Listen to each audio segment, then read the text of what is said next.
Edge Radio Australia, it is time, of course, for Freedom Fridays here in association with Pod TV.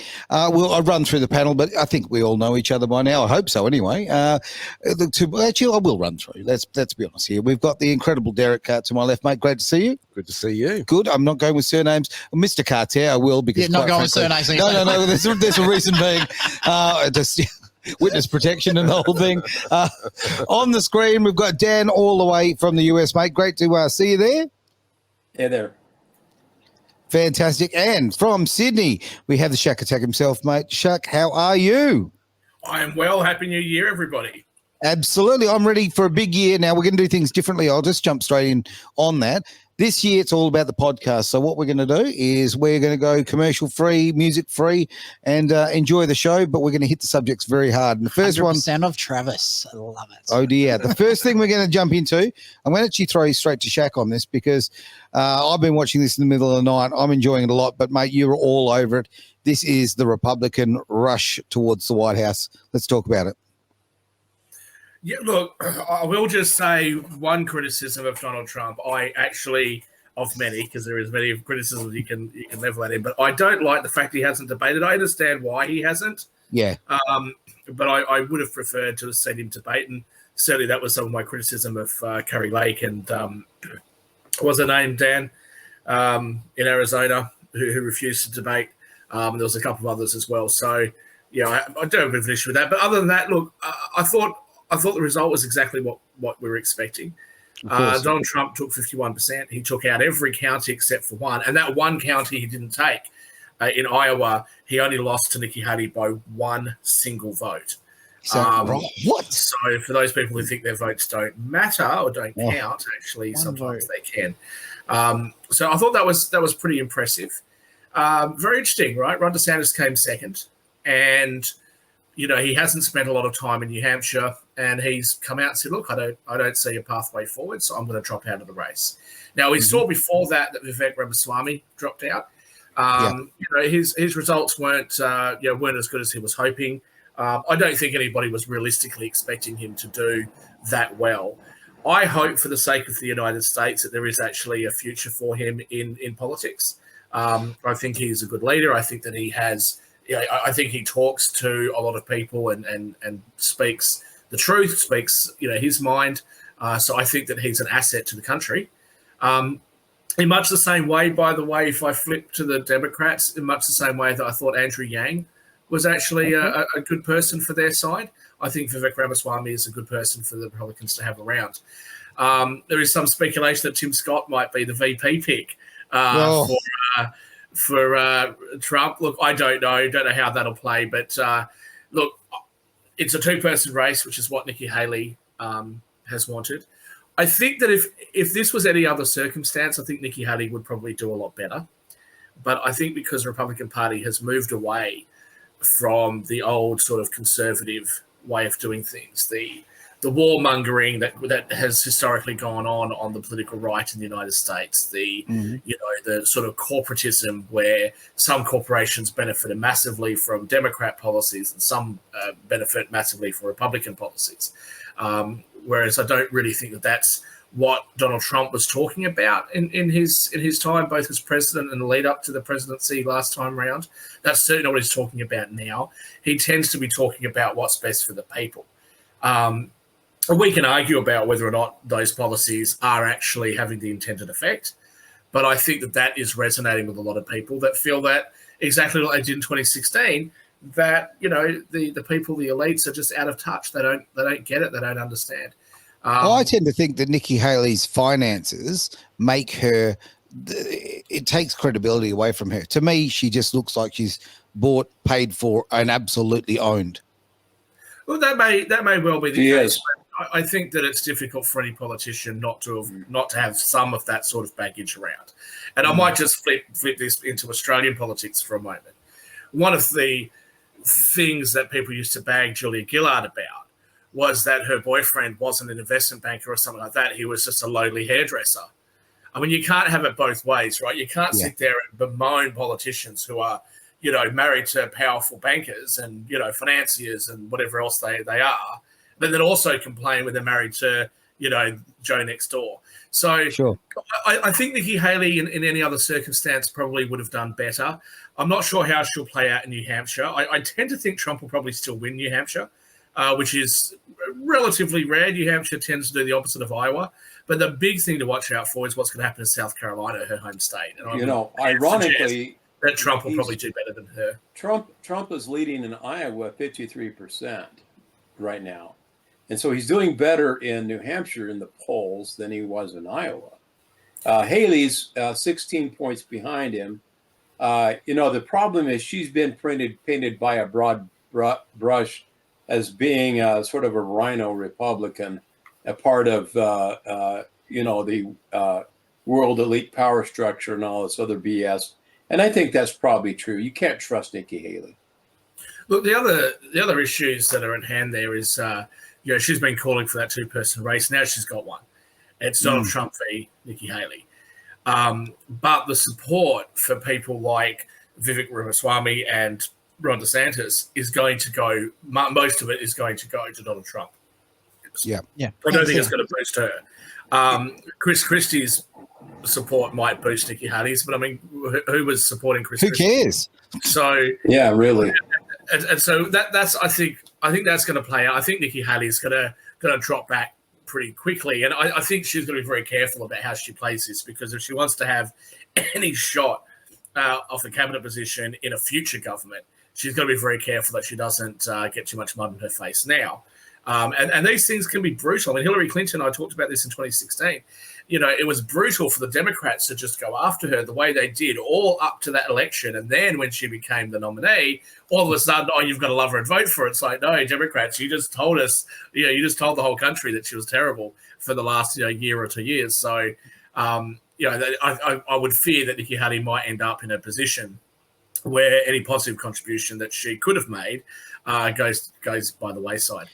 I saw her in the debates, though, mate. And in the debates, she was so, she wasn't impressive at any level, honestly. Like, to me, she looked like somebody you could walk all over. So the only one that was impressive in the debates, I have to say, was Salami. Vivek. Yeah. Yeah. And he's got a great campaign name, Salami. Look, to me, I didn't know that. I mean, to me, now, it's the race for who's going to be Veep, quite frankly. Yeah. And that's how I see it. And I know Vivek said that he didn't want that role. I understand that. Well, if they offer it to him, he'll take it. He said he doesn't have a plan B, so therefore he hasn't prepared for it. But let's be absolutely frank. He and Trump are looking very, very, very chummy at the moment. Yeah. What are your thoughts, Ben? What are your thoughts here? Vivek wouldn't help him much in a national election. No? He would get support from younger voters, which would be a positive thing. Oh, I think because so. Vivek was very popular among younger voters, more so, I think, than Trump. It looks like Biden has his work cut out for him in New Hampshire against Dean Phillips. Dean Phillips might actually take it in New Hampshire, and because let's face it, Biden is washed up. Yeah, and I think I don't think the money is going to help him much, because everybody knows that he's senile and not capable of leading the country into the next. He wasn't, but he wasn't cycle. fit for office. He was not fit for office when he took office. Yeah, so but everyone hated Trump, and it was a vote against Trump last time. Yep. Now everybody's saying, in comparison, Trump wasn't so bad. Well, I think as well, you've got to factor into that equation COVID. I think Trump, had COVID not have been what it was, and had Trump not been blamed for things that were actually state issues a lot of the time, I think that he would have fared a lot better. Leading up to that election, I couldn't see how he was possibly going to lose until COVID hit. So I will say that. I'll just say as well, we noticed in Iowa that there were actually Democrats that were there voting for Nikki Haley. Yeah.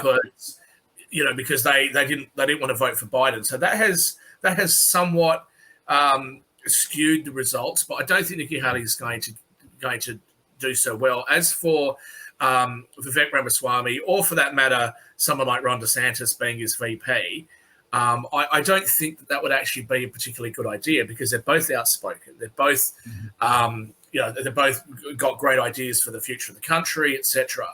And you kind of have to toe the line a little bit. As Nancy Pelosi described Kamala Harris in an interview on CNN fairly recently, the VP doesn't do that much. So I think if you pick somebody who's been on the stage so far, I think Tim Scott probably seems pretty good. I mean, you obviously can't take Chris Christie. Who else is there? The nameless person from North Dakota. Christie, no. No, not Christy Nome. No. Who was it that was on the stage? That old dude that was on the stage. Oh, yeah. South Dakota's Christy Nome. Yeah. The governor of North Dakota. I actually think that she's done a good job as governor. So perhaps there's. She has, and she's. So perhaps in the future she could make a play. But either that or Asa Hutchinson. We're not going to take them. So if you're taking a VP from the people that have been on stage, I think the most logical would be Tim Scott. Yeah, because he can help in South Carolina. Yeah, Tim Scott. What about? Sorry, can I just make one comment? It's interesting what you say about DeSantis. We've actually got some speech lined up right here for him. You wonder if it was with gritted teeth that he actually says this and concedes in relation to what you just said there, Shak. Can we take it? Yeah, let's play that. Should we play that? All right, let's. It'll be interesting to see how he plays out. Clear path to victory. Accordingly, I am today suspending my campaign. I'm proud to have delivered on 100% of my promises, and I will not stop now. It's clear to me that a majority of Republican primary voters want to give Donald Trump another chance. They watch his presidency get stymied by relentless resistance, and they see Democrats using lawfare this day to attack him. Well, I've had disagreements with Donald Trump, such as on the coronavirus pandemic and his elevation of Anthony Fauci. Trump is superior to the current incumbent, Joe Biden. That is clear. I signed a pledge to support the Republican nominee, and I will honor that pledge. He has my endorsement because we can't go back to the old Republican guard of yesteryear, a repackaged form of warmed-over corporatism that Nikki Haley represents. The days of putting Americans last, of kowtowing to large corporations, of caving to woke ideas. So there you go. You can see that kind of sums it up neatly, what we've just been discussing in terms of that tension between not quite towing the line. Oh, there. look, through his teeth or what? Yeah. I mean, look, and I think that DeSantis, I like DeSantis. Well, 3 months ago, I liked him a lot more. But I think he's done a really poor job in the last 3 months, and the way that he's the relationship with Trump, because you had to look at the future. You had to be honest here, and you have to really realize, in my opinion anyway, that the only way for the future of the Republican Party in the short term is Trump, right? Okay. And with numbers like he's got, you're just foolish with anyone else. So quite frankly, I see everyone trying to push forward for the next election. So, looking at, I would have thought that DeSantis and Vivek are absolute prime runners for 28. It's not their time yet. No, it's not their time. Yeah, and I think that's what was actually said at some of the debates as well to Ron DeSantis, is that the Republican base is not saying no, they're saying not now. Yeah, and I think that's quite important. It was a little bit clenched teeth. He didn't give his full support to Donald Trump in the way that Vivek Ramaswamy did. But, look, it's probably a bit of a bitter pill to swallow. And also there is the factor that Donald Trump's got 6,322 different charges in 50 states, right? So it makes it tough. I think they're indicting him for jaywalking in LA at the moment. So great publicity, it's great publicity. So I think there's some feeling amongst Republicans, such as Vivek Ramaswamy also made mention of this.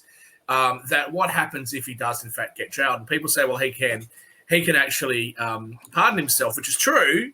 He can, well, theoretically that's true. It hasn't really happened yet, but theoretically, yes, that could happen federally. But the president doesn't have jurisdiction to pardon somebody who's been convicted of a state crime. Yeah, but the governors of those states do. The governors do, that's right. But, that's a whole How stupid would they be to hold it up, though? Let's face it. American Georgia system would, is stupid. So really. Which one? Sorry, Dan? Yeah. Georgia governor would pardon Trump. Well, Dan, Brian Kemp's, he's not really ever been a huge fan of Donald Trump. And quite frankly, to see what Fani Willis has done in Georgia, And for him not to have stepped in and tried to do something there, I'm very surprised by. But also, especially now, yeah. I love Georgia. I spent a bit of time in Georgia. I know some people in Georgia, especially around the Alpharetta area, which is Atlanta and North Atlanta, or that region for those of you that know where it is. I don't know. It's not the Atlanta. It's not Georgia the way I remember it, because every time I've been to Georgia, I don't know. It's just not like this. So yeah, I know.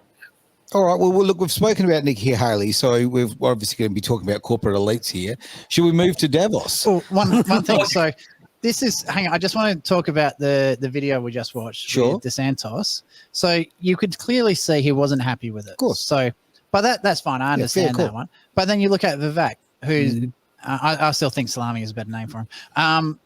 He was absolutely supportive of Trump. And then, as far as I can tell, both of them have been nailing into Nikki Haley. So they're the front three runners. So to me, that screams DeSantis wanted the VP position, didn't get it. Vivek got it. And Nikki Haley's, well, it's just Nikki Haley. So I reckon if I was to bet, I'd say Vivek's got the VP position. Oh, I'm with you. That's what I can say. I personally don't mind that. If they can actually, so like if Trump can focus on the international policies, the negotiation with the corporations and stuff like that, and then use Vivek to deal with the younger generations, the people who were Democrats that are thinking about coming across because the Democrats have just lost their way, I think that could actually be a really, really powerful presidency team. Okay. So that's just my thoughts. Anyone else? Yeah, last thoughts there, Shak, on that one? I'll just say one last thing, the culture wars, because we were all saying late last year that Nikki Haley would probably be his VP pick, and that's clearly not going to happen anymore. But I do want to just say, notice how, to her credit, to Nikki Haley's credit, to Vivek's credit, neither of them have played the race card. No. Nikki Haley has not played the gender card. But very interestingly, ABC, she has. MSNBC played it on her behalf.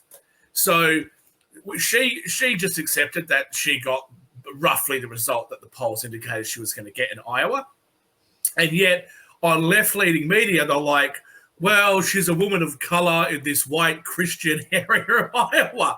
And it's like, dude, when you listen to all of the conversations that have happened about her potential policies and her stances on things, her skin color, ethnicity, and gender have nothing to do with it. We're talking about her policies, where she stands. Same thing with Vivek Ramaswamy. So the idea that there was anything here at all that is motivating the base because she's not white. And by the way, I'm sure that you'll back me up on this, Aaron. If you didn't know that she was Indian, I didn't know. Is she an Indian again? Her as being Indian, would you? Oh, mate, I had no idea. Do you know what? Hang on. This is America we're talking about. So are they like please Indian don't do or that. Indian? The second one. Well, see, I didn't know that. I'm the Indian, okay? Okay. I had no idea. I'm in the toy store here with the kids. Look, okay. I had no idea she was Indian of any description. And quite frankly, the Indian in me was going for Vivek because I thought, he looked more Indian than she did. Yeah, how cool would it be? Like he could wholesale the US. It'd be amazing. Well, Biden's already wholesaled the US, so what does it matter? That's right. But I want to move on to, guys, I do want to finish the subject here and move on to Davos because I do think it's important to talk about. Should we go straight to the video then? Yeah, look, before we do, okay, I actually want to take a moment actually to promote something in the middle of the video, if we may. There's two things we need to promote, actually. I want to talk about Blue Sky Factory, absolutely. Yes. Look, I think that this is a really good opportunity to talk about improving your financial wealth, but your knowledge. Knowledge is power, and this man has got a lot of that. Well, not power, but lots of knowledge anyway. There we go. He's probably got power too. So you get on to Blue Sky Factory would be a fantastic thing to improve your understanding of how the systems work. And well, hang on, how did Trump put it? He knows how the systems work, so he's just making the most of them. We'll just say that. And okay, we've had him sneak out of camera here. I'm going to set up a competitor to Derek for the Americans. Right. I'm going to call it Red Sky Factory because blues are Democrats. And, Derek is actually from San Francisco. So, no, I'm not. I'm from LA. Yeah.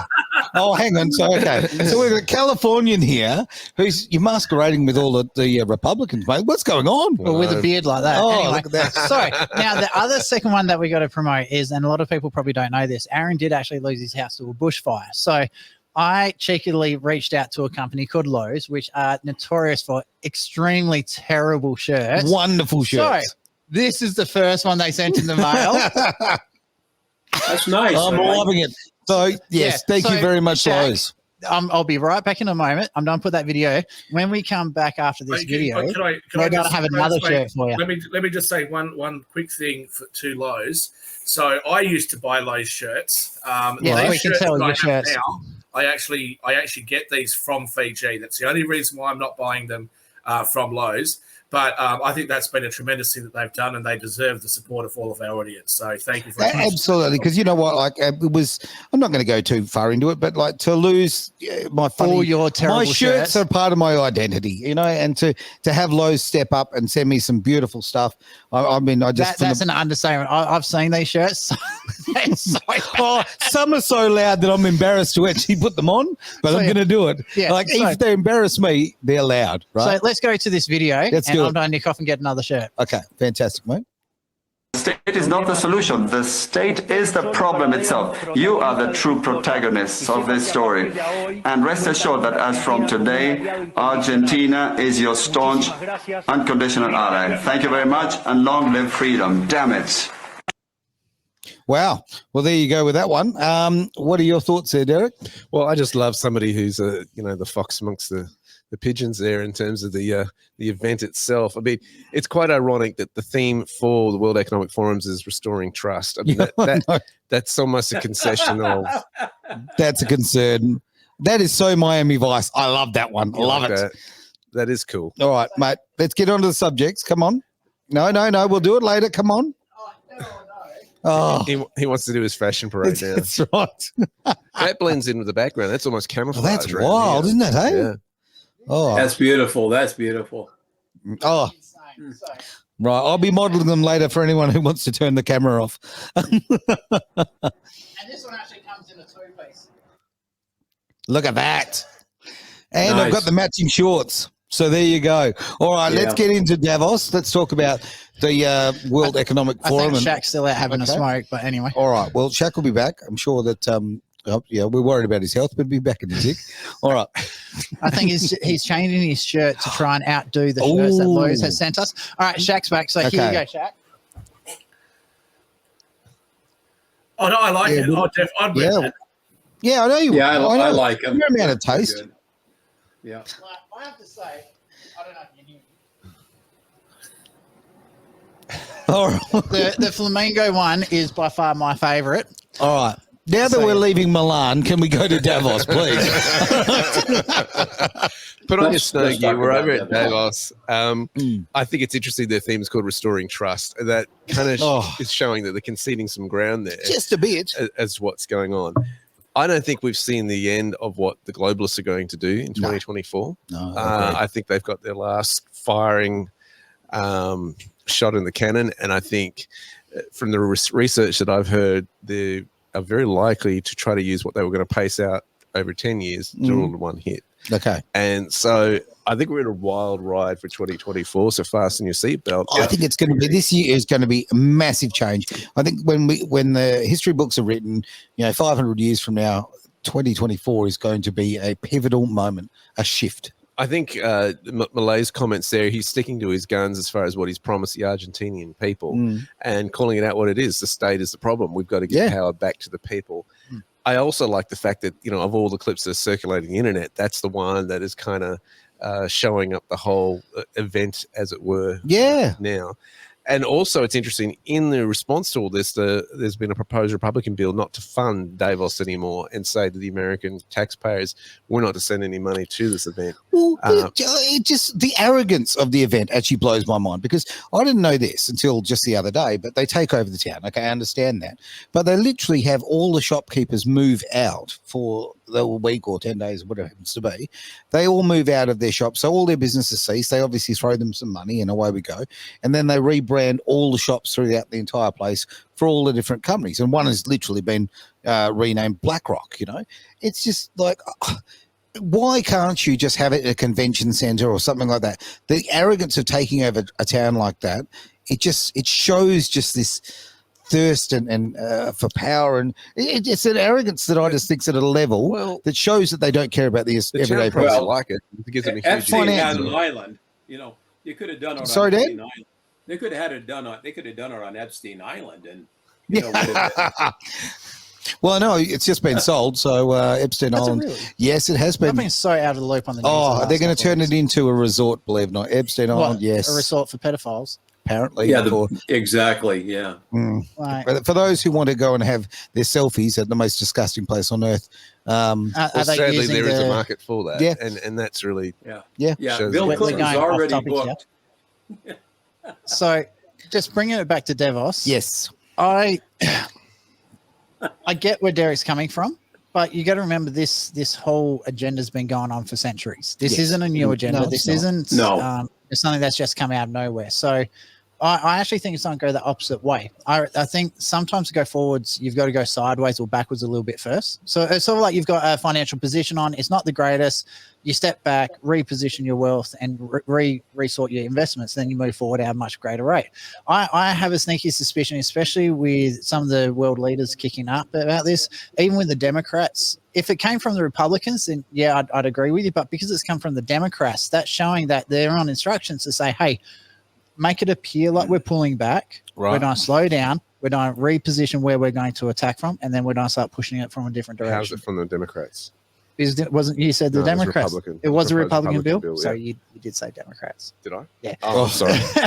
So it's I still think they're going to be re-aiming. They're not just on dump everything in one run. I think they're going to reposition, let the small people think that they're winning, and then they're going to reposition and attack from a different angle. I think it's desperation right now. Yeah. I think they see the writing on the wall, and they think if we don't put one more fire in the cannon, it'll blow up on us. Because I mean, we're talking about serious stuff here. Yeah. Right. If people get exposed with what they've been covering up for decades, you're in real trouble. And I'm not saying this is particular. My comments are more on the globalists rather than the actual event itself, and those running the event. But, what we're unearthing, we're in a time of revelation, of time of information that's doing, as you pointed out correctly, going on for decades, even centuries in some situations, and it's all coming to the forefront. And I think COVID was the big highlight. Yep. It just showed what was really going on. But I believe there's freedom at the end of this. There will be, because there's such pushback now. Yeah, that they're in a corner. I mean, what can they? We're talking about the U.S. situation, not to take the conversation back there, but what are the Democrats going to do right now with the leadership they've got at the helm? They're stuck. They really are. Well, no, they're going to throw Obama's Michael Obama out front. That's what they're going to do, right? Okay, they're going to put Michelle out the front, okay, because they've got the woman of color thing going on and transsexual. Well, right. They have the biggest marketing problem imaginable at the moment. Okay, the Democrats. What do they do? Where do they go from here? So, but I think coming back to Davos, absolutely. Yeah. So this all joins together. I think what they'll probably end up doing is throwing Epstein and his team under the bus. So his partner. I forgot what her name. Will get thrown under the bus.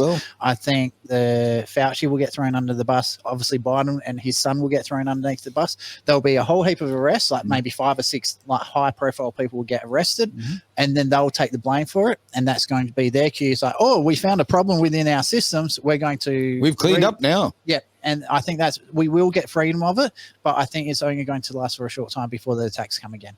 So it's one of those things, we are going to get the freedom that we've been fighting for, but it's one of those freedoms that we're going to have to be very wary of because they're going to attack it for it again. Yeah, I thoroughly agree. Okay, but like I was sitting at a barbecue a couple of weeks back, right, and people are asking me, okay, Aaron, who do I vote for?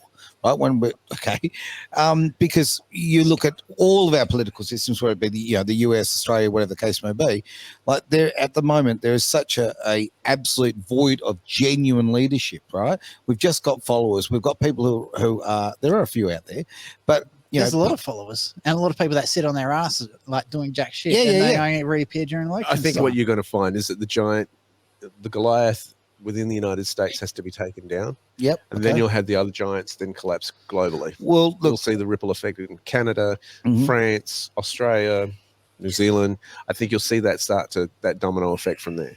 Look, the dominoes, it's a very small domino, but okay, New Zealand has kind of fallen, so to speak, okay? I mean, the other party that's in charge now is not a lot better, but it's better nevertheless, right? I think Canada's coming, Argentina, absolutely.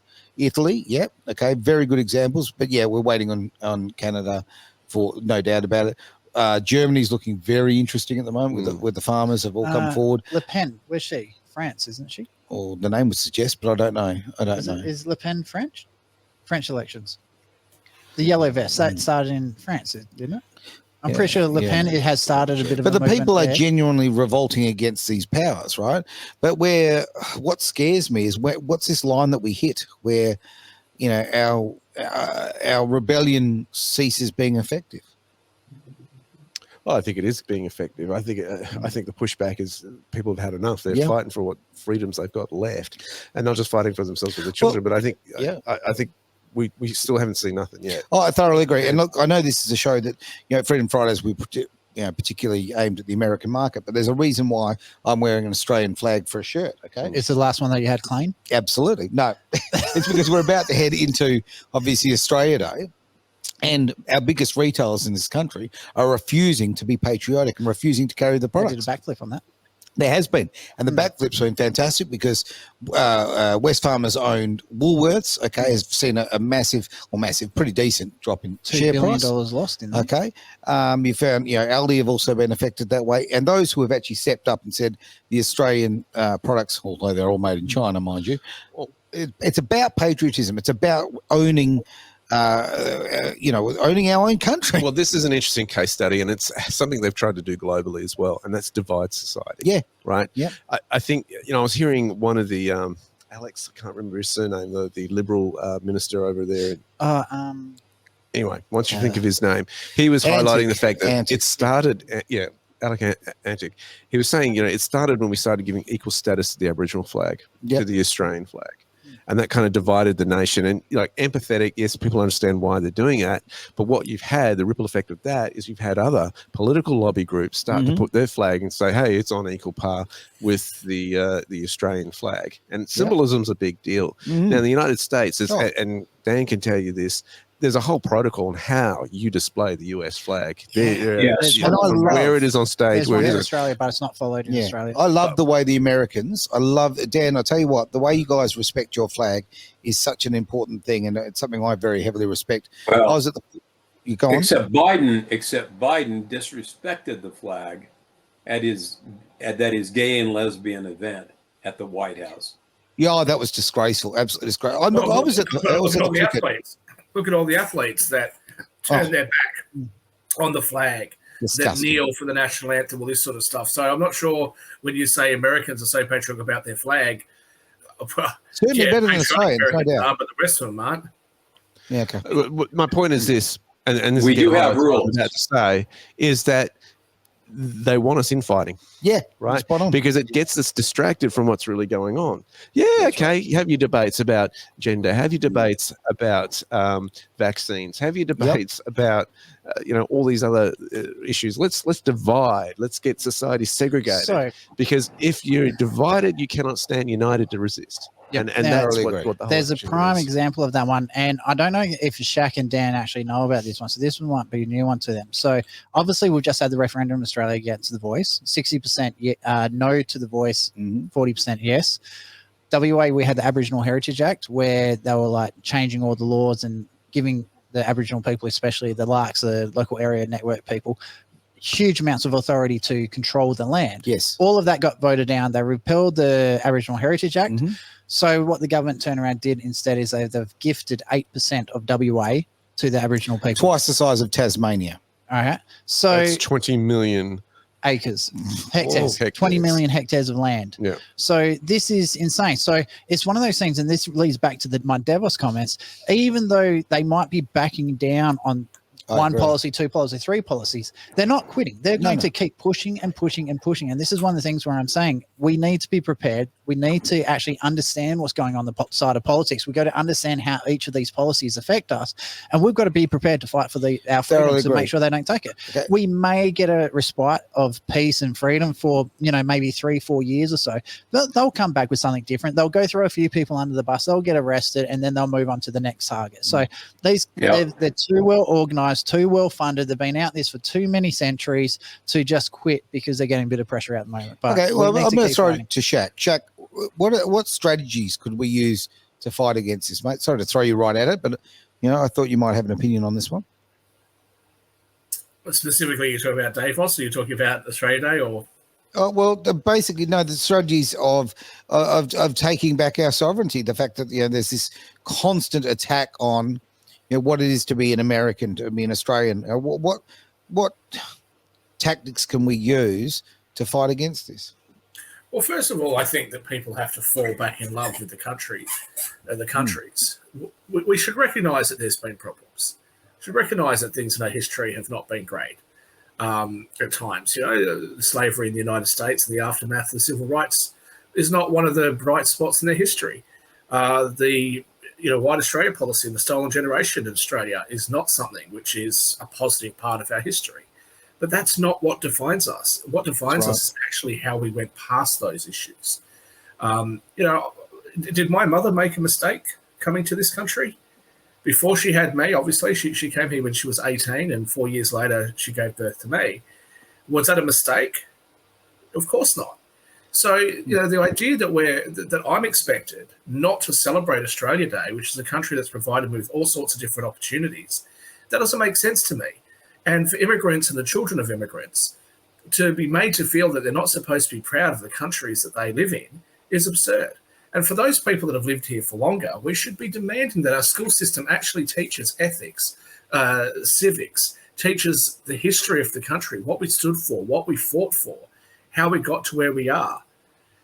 If you can't instill that in our youth, then there's a problem.